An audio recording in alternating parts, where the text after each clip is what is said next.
दोस्तों नमस्कार, मैं शैलेंद्र कुमार शर्मा। आज मैं जिला सीतापुर के एक कस्बा है मछरेटा, वहाँ पे एक पीड़ित परिवार है। काफ़ी दिन से वो परेशान था। आज हम लोगों को जब मौका मिला तो हम उसके समक्ष गए हैं। मैं उसकी पीड़ा उसी की ज़ुबानी से आप तक पहुंचाना चाहता हूं। मैं बात करता हूं, आइए।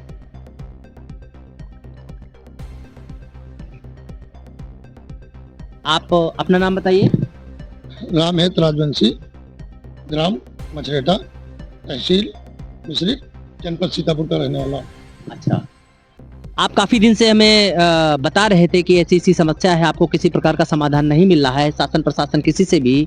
तो मैं ये जानना चाहता हूँ, अपने दर्शकों को ये बताना चाहता हूँ कि आखिर ऐसी क्या पीड़ा है जिससे आप परेशान हैं? जी, जमीन को लेकर परेशान है। अच्छा, कैसी जमीन है, क्या मजरा है, पूरा जरा खुल के बताइए। जमीन हमने खरीदी थी 1 वर्ष पहले। हमारे यहाँ दबंग प्रधान है, वो दूसरों की जमीनों पे कब्जा किया करता है। अच्छा, क्या नाम है आपके दबंग प्रधान जी का? मनोज रावत, ग्राम मछरेटा का रहने वाला है। वो प्रधान प्रतिनिधि है, उनकी वाइफ प्रधान है जिनका नाम है अनीता रावत। वो आए दिन किसी न किसी जमीन पे कब्जा किया ही करता है।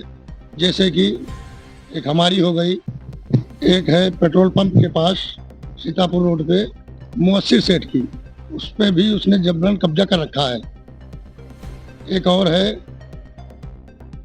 जुन्नन भाई की, उस पे भी उसने 16 फुट खरीदी थी, 68 फुट पर कब्जा कर रहा है। और ये सब मिश्रिक में तैनात क्षेत्रीय लेखपाल राम कुमार व नायब तहसीलदार के मिली भगत से उसके संरक्षण में ये सारे जो है अवैध काम करता है। और इस पे कोई मुकदमा या कुछ हो भी जाए तो पता नहीं किसके संरक्षण में पड़ रहा है, तो कोई कार्रवाई होती ही नहीं है। जैसे कि अभी 3 दिन पहले इसके पे 132 एक मुकदमा लगा, 352, 351, फिर भी खुला घूम रहा है। मतलब आपका कहने का मतलब ये है कि शासन प्रशासन को वो ताक पे रखे हैं, या शासन प्रशासन के पास कोई भी पीड़ित व्यक्ति जाता है तो क्या शासन प्रशासन उसको कोई मदद नहीं देता है क्या? हम तो तहसील थाने जगह जगह के चक्कर लगाते हैं, कई एप्लीकेशनें दी, मंडलायुक्त तक दी, हमारी कोई सुनवाई नहीं हुई। और ये सब लेखपाल, क्षेत्रीय लेखपाल राम कुमार जी जो है गलत रिपोर्ट लगा देते हैं, उसके दबंगई के दम पर उसके दबाव में रहते हैं। देखिए, बड़े ही विषम समस्या आप उजागर कर रहे हैं। आज की डेट में सूबे के मुखिया, उत्तर प्रदेश के सीएम परम आदरणीय योगी आदित्यनाथ जी का ये नारा है कि भय मुक्त उत्तर प्रदेश। उत्तर प्रदेश में किसी प्रकार का कोई भय, कोई भी माफिया नहीं पनपेगा उनके राज्य में, ये उनका नारा है। और ऐसे मुख्यमंत्री होने के बावजूद, जिनका ये नारा है कि भय मुक्त उत्तर प्रदेश है, उसके बावजूद यदि इस तरह की कार्रवाई कोई व्यक्ति कर रहा है तो बड़े ही विषम स्थितियां हैं। मैं ये जानना चाहता हूं आपको, क्या आपने इन सारी चीज़ों को, क्या हमें परम आदरणीय जो हमारे मुख्यमंत्री जी हैं उन तक कोई सूचना नहीं पहुंची क्या? जी पहुंचाई, आदेश भी हुआ, पर उस पर कोई कार्रवाई, उचित कार्रवाई नहीं हुई। मतलब हमारे मुख्यमंत्री जी के यहाँ तक आपने आदेश करवाया? क्या मुख्यमंत्री कार्यालय से आदेश कराया या IGRS डलवाया था? जी, अच्छा, दोनों डलवाए? दोनों डलवाए थे। आदेश हुआ था, एक क्षेत्रीय कानून गो है, उन्होंने योगी जी का पालन करना चाहा, तो रात में 10, पौने 10 बजे दारू पी के उनको गंदी गंदी गालियां दी, जान से मारने की धमकी दी, और काफी वो सहमे हुए थे उसके काफी। मतलब आपका कहने का तात्पर्य ये है, यदि कोई अधिकारी मुख्यमंत्री जी के आदेश का पालन करता है तो क्षेत्र में इतनी दबंगई करे हैं कि लोग उस पे भी उल्टी से सीधी जो है हरकतें, यानी उस पे जानलेवा हमला करने का भी प्रयास कर रहे हैं, इस तरह से दबंगई कर रहे हैं। गाली भी बक्की है उनको, उसकी रिकॉर्डिंग भी है, एविडेंस है उनके पास? रिकॉर्डिंग है, कॉल रिकॉर्डिंग है। रात में मतलब जो आपके भूमाफिया, हम कह सकते हैं इस तरह के जो काम कर रहा है वो भूमाफिया है। मनोज जी ने रात में कानूनगो साहब को उल्टी सीधी हरकतें करके बातें जो की है, उनकी रिकॉर्डिंग, उनका एविडेंस है उनके पास? जी है। क्या उस पर किसी प्रकार की कोई कार्रवाई की उन्होंने? कार्रवाई की, थाने में रिपोर्ट लिखवाई, मुकदमा दर्ज हुआ, 3 धाराएं लगी, 132, 352, 351, फिर भी वो खुला घूम रहा है। मतलब आपका कहने का तात्पर्य ये है कि उन्होंने उस अपराधी व्यक्ति के खिलाफ थाने में मुकदमा दर्ज कराया, किंतु उसके बावजूद भी वो खुला घूम रहा है। जी, खुला घूम रहा है। हमको भी देखिए, जान से मारने की धमकियां देता है कई बार। उसके पास इनोवा गाड़ी है जिसका नंबर 0700 है। कई बार टक्कर मारने की कोशिश की, हम इधर उधर गाड़ी फंसा के निकल गए। आज हम न्यूज समाचार चैनल के माध्यम से एक उस सच्चाई को उजागर करना चाहेंगे जिससे यूपी के शासन सत्ता में बैठे हुए सूबे के मुखिया आदरणीय योगी आदित्यनाथ जी का जो कथन है उसको असत्य साबित करने का प्रयास कर रहे हैं, उसको झूठा बताने का प्रयास कर रहे हैं। यानी आम जनता को तो छोड़ दीजिए, जो वहाँ सरकारी लोग बैठे हैं उनको भी किसी प्रकार से बख्शा नहीं जा रहा है। दबंगों के हौसले कितने बुलंद हैं। आज आपके माध्यम से क्या इसकी एफआईआर हो चुकी है ना? जी। एक एफआईआर होने के बावजूद भी एक दबंग भूमाफिया खुले तौर पे घूम रहा है, उसके किसी प्रकार का कोई कार्रवाई। रामहेश जी, क्या आपके साथ कुछ और लोग भी हैं जो इस बात को साक्ष्य प्रस्तुत करना चाहेंगे? जी। अच्छा, बुलाइए आप अपने साथियों को, आइए। अच्छा, आ जाइए, आप लोग इधर आ जाइए, थोड़ा सा आप पीछे हो जाइए, आप भी आ जाइए।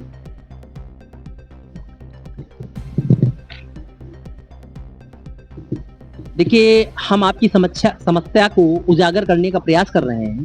क्या जिस तरह से यहाँ की जनता और अधिकारी परेशान हैं, इसके बारे में आप क्या कहना चाहते हैं? ये बताओ कि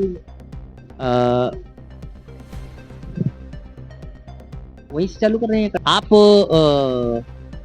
रामहेत के साथ में सभी लोग यहीं गांव में रहते हैं। आप ये बताइए कि आपके यहाँ पे जो जनता या अधिकारी, क्योंकि एक रिकॉर्डिंग बड़ी तेज से वायरल हो रही है, उसको देखते हुए हम लोग यहाँ तक आए हैं। उस रिकॉर्डिंग, जनता और प्रशासन, इनके बीच में जो चक्रव्यूह रचा जा रहा है उसमें कितनी सच्चाई है? इसमें सच्चाई का कोई अधिकारी काम सुनने के लिए तैयार ही नहीं है। अच्छा, जो अधिकारी काम सुनने के लिए तैयार है उसको प्रताड़ित किया जा रहा है। उसको अध्यक्ष कानूनगो साहब थे, तो ये रामहेत भाई का काम था, तो उनको गाली वाली दिया उसने। अच्छा, यानी आपका कहने का तात्पर्य है जो अधिकारी ईमानदारी से काम करने का प्रयास किया जा रहा है उसको जान से मारने की धमकी दी जा रही है और कहीं ना कहीं उसको दबाने का प्रयास किया जा रहा है। चलिए, बहुत बहुत धन्यवाद महोदय। इस तरह की जो घटनाएं हो रही हैं उसके बारे में आप क्या कहना चाहेंगे? शासन प्रशासन से क्या उम्मीद लगा के बैठे? ये तो दबंगई का विषय है, कमजोर तबकों को सताया जाता है। ऐसी सरकार का अच्छा कार्य चल रहा है, उसके उपरांत भी ये दबंगों को सबक नहीं मिल रहा है। हमारा सबका प्रार्थना है आपसे कि इनको न्याय मिले, यही आशा लेकर यहाँ तक पहुँचे हैं। यानी आप ये चाह रहे हैं कि कहीं ना कहीं पूरा समाज, आप लोग सब पीड़ित हैं इस तरह से भूमाफियाओं और उदंडियों लोगों से आप लोग परेशान हैं। महोदय, आप क्या कहना चाहेंगे सारी भूमिका को? मैं तो यही कहना चाहूँगा कि शासन प्रशासन को उचित कार्रवाई करनी चाहिए और पीड़ितों की तत्पर सेवा वो करे। और माननीय मुख्यमंत्री का शासन है, मैं चाहता हूँ कि जल्द से जल्द इन लोगों का निदान किया जाए। इन लोगों की सारी पीड़िताओं को ये सब समस्याओं को दूर करना चाहिए। मतलब आप ये चाहते हैं जिस तरह से बाबा योगी आदित्यनाथ बाबा बुलडोजर नाम के से फेमस हैं, इनके साथ भी बुलडोजर की तरह से न्याय हो। हम भी यही चाहते हैं। जनता की आवाज आप तक बहुत बहुत धन्यवाद। तो आज इन ग्रामीणों की पीड़ा को इस चैनल के माध्यम से हम लोगों ने सुना। आखिर इस तरह के भूमाफिया पे किस व्यक्ति का हाथ है, ये क्वेश्चन मार्क बनता है।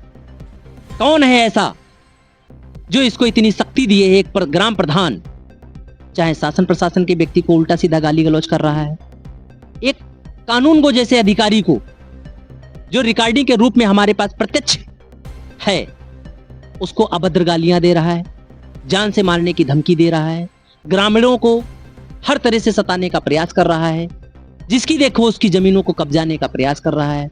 आखिर कौन है? आखिर कौन वो ऐसा व्यक्ति है जिसके संरक्षण में ये व्यक्ति इस तरह के कार्य कर रहा है? मैं सूबे के मुखिया आदरणीय योगी आदित्यनाथ जी से इस चैनल के माध्यम से इन गरीबों की आवाज को वहां तक पहुंचाने का कार्य कर रहा हूं और उनसे अनुरोध करूंगा कि इस तरह से भूमाफियाओं को, क्योंकि अभी तक आपने उत्तर प्रदेश में किसी भी माफिया को पनपने नहीं दिया है, तो मैं ये पूरे विश्वास के साथ इस चैनल के माध्यम से इन ग्रामीणों को वादा करके जा रहा हूं कि आप ऐसे भूमाफिया और उनको संरक्षण देने वाले व्यक्ति को किसी भी कीमत पे आप छोड़ेंगे नहीं, चाहे कोई भी कार्रवाई करनी पड़े, क्योंकि आप तो बाबा बुलडोजर नाम से फेमस है, उन पे बुलडोजर भी चलाना पड़ेगा। तो मुझे ये पूरी उम्मीद है कि आप किसी भी मामले में पीछे नहीं हटेंगे। सबकी आवाज, जनता की आवाज इस चैनल के माध्यम से आप तक पहुंचाने का कार्य कर रहा हूं। भारत माता की जय। जय हिंद, जय भारत, वंदे मातरम।